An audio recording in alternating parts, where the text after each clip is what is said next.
नमस्कार, मैं प्रदीप कुमार। आप देख रहे हैं नेशनल 24 भारत। और अभी 2 बार जो है सुल्तानगंज से जो है विधायक निर्वाचित होकर के आया। और मैं इसे जानना चाहता हूँ प्रोफेसर ललित नारायण मंडल जी हैं।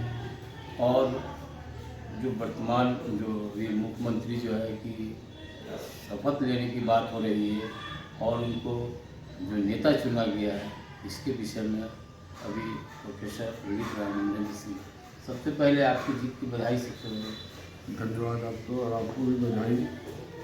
सर, शपथ लेने के लिए अब जो है निर्विरोध जो है चुना गया है मुख्यमंत्री को, नीतीश जी को, क्या करना? देखिए, ये तो चुनाव ही नीतीश कुमार के नाम पर लड़ा गया था। 225 फिर से नीतीश, ये स्लोगन ही था एनडीए का। और नीतीश कुमार के नेतृत्व में चुनाव लड़ा गया और अपार बहुमत से एनडीए के एमएलए जीत कर आए हैं और 200 पार हो गया। इसलिए उनका मुख्यमंत्री बनना तय था। और उन्होंने बिहार को जो डायरेक्शन दिया विकास का, एक कोण दिया जो पहले के लोग नहीं कर सके थे।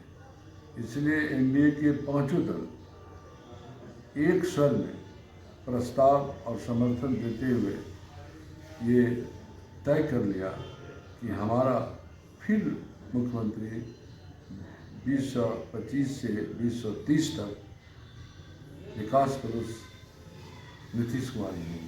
इस एनडीए का फैसला है, निर्विरोध फैसला है।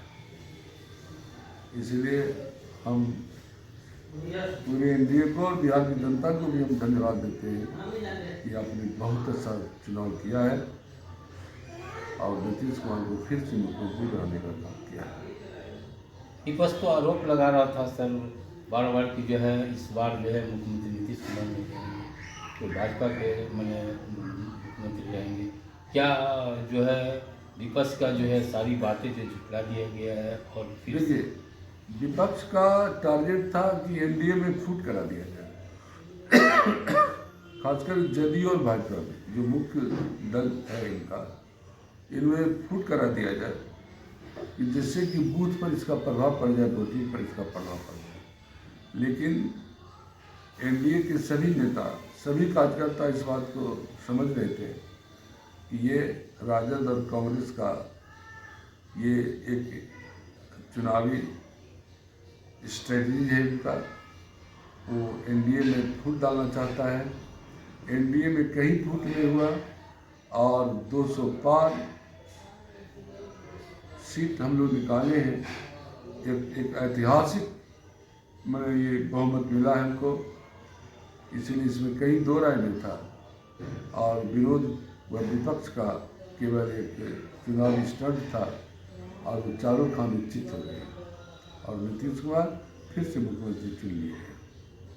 सर, सवाल ये भी उठता है कि चूँकि जो पिछले जो गत वर्षों से जो जिस तरह सरकार चली, कभी नीतीश जी बीजेपी आए, कभी आरजेडी में आए, क्या लगता है कि इस बार उस तरह का हालात होंगे या गठजोड़ जो है कि अबर का जो मुख्यमंत्री होगा एकदम गठजोड़ मुख्यमंत्री होंगे? देखिए, वह सब विशेष परिस्थितियों में माननीय नीतीश कुमार ने वैसा फैसला लिया। इस बार वैसा कुछ होने वाला नहीं है। नीतीश कुमार तो बार बार विभिन्न मंचों से कहे हैं कि इस बार हम लोग मिलकर रहेंगे, कभी एक दूसरे से बिछड़ेंगे नहीं।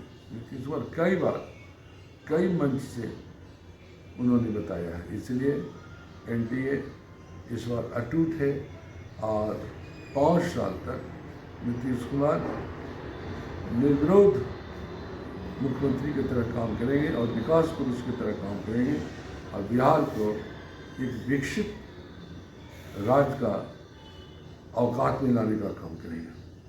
मैंने एकदम अटूट मैंने अवस्था में जो है कि एकदम 5 साल तक खूब मैंने टूटने का कुछ सवाल नहीं है। चुनाव इतना अच्छा ढंग से हुआ कि पांचों दल मिलकर के चुनाव लड़ा। कार्यकर्ता कहीं किसी को बीट्रे नहीं किया। और जब कार्यकर्ता बीट्रे नहीं करता तो नेता भी बीट्रे कैसे करेगा? इसलिए आप निश्चिंत रहिए 5 साल तक नीतीश कुमार फिर से बिहार के बागडोर को अपने हाथ में लेकर बिहार के विकास को तीव्र गति देने का काम करेगा। जो एनडीए ने चाहा उसको भरपूर मात्रा में बिहार के लोग उसको समर्थन किए, एनडीए को समर्थन किया। क्या लगता है कि जिस तरह से मुख्यमंत्री नीतीश कुमार जी का मांग था विशेष राज्य का दर्जा, और अब तो किसी को कहने योग्य नहीं है कि जो है हमको बहुमत नहीं मिला या बहुमत नहीं मिलता है, तो अब प्रचंड बहुमत मिला है इस बार एनडीए, तो क्या लगता है कि विशेष राज्य का भी दर्जा मिल सकता है? हम एक बात कहते हैं, 4 ग्रीन फील्ड हवाई अड्डा मिला, कई 4 लेन सड़कें मिली, बहुत सारा काम ऐसा हुआ कि जो केवल बिहार अपने बूते पर नहीं कर सकता था, उसमें केंद्र सरकार का योगदान अहम है।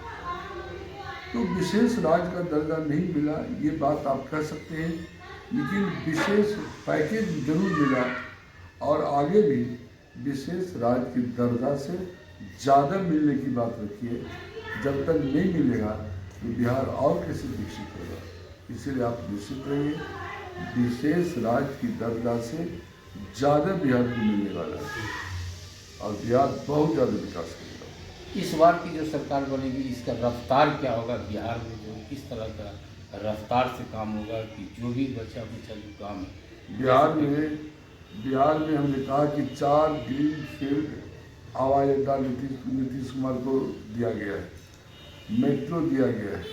इसी रफ्तार से, हवाई जहाज की रफ्तार से बिहार का विकास होगा और बिहार बहुत जल्द, हमने कहा आपको बहुत जल्द यहाँ पर और औद्योगिक क्षेत्र में भी विकास करेगा, यहाँ पर नौकरी का भी संख्या बढ़ेगा और बिहार बहुत जल्दी बहुत ज़्यादा विकास करके आपको संतुष्ट कर देगा। जमाना याद रखेगा नीतीश कुमार को कि नीतीश कुमार ने बीमारू राज्य को एक सर्व संपन्न राज्य बिहार बनाने में काम किया। सर एक सवाल, अंतिम सवाल है सर, जो मैंने शपथ ग्रहण होने जा रहा है और इसमें मंत्री जो बनाए जाएंगे, क्या लगता है कि जो वर्तमान की जो मंत्री हैं पुनः उसको दोहराया जाएगा या नए चेहरों को भी इसमें सम्मिलित किया जाएगा? देखिए, आप जानते हैं कि मुख्यमंत्री जहाँ तक सवाल है वो दल के नेता होते हैं और मंत्री जो होते हैं मुख्यमंत्री के शिक्षा पर होता है, तो उनका स्वविवेक से कैसे बिहार को आगे बढ़ाना है उस अंदाज से वो मंत्रिमंडल का गठन करेंगे और उसमें कोई गड़बड़ी नहीं होगी, कहीं पर कोई मनोमालिन्य होने का सवाल नहीं है। इसलिए हम इस संदर्भ में इससे ज़्यादा कुछ नहीं कर सकते। चलिए बहुत बहुत धन्यवाद। चलिए अभी हमने प्रोफेसर ललित नारायण मंडल जी से चर्चा हुआ और जो है विकास की रफ्तार जिस तरह से हवाई जहाज रफ्तार लेती है उसी तरह से अब बिहार में उस रफ्तार से जो है कि अब विकास होगा और वक्त आप देख रहे हैं कि समय आने वाला है और कुछ ही मैंने 10वीं बार बिहार के मुख्यमंत्री नीतीश कुमार जी शपथ लेंगे और उसके बाद विकास जो है बिहार में काफ़ी जोर शोर से चलेगी। नमस्कार। आप यदि वीडियो अच्छा लगता है तो लाइक कीजिए।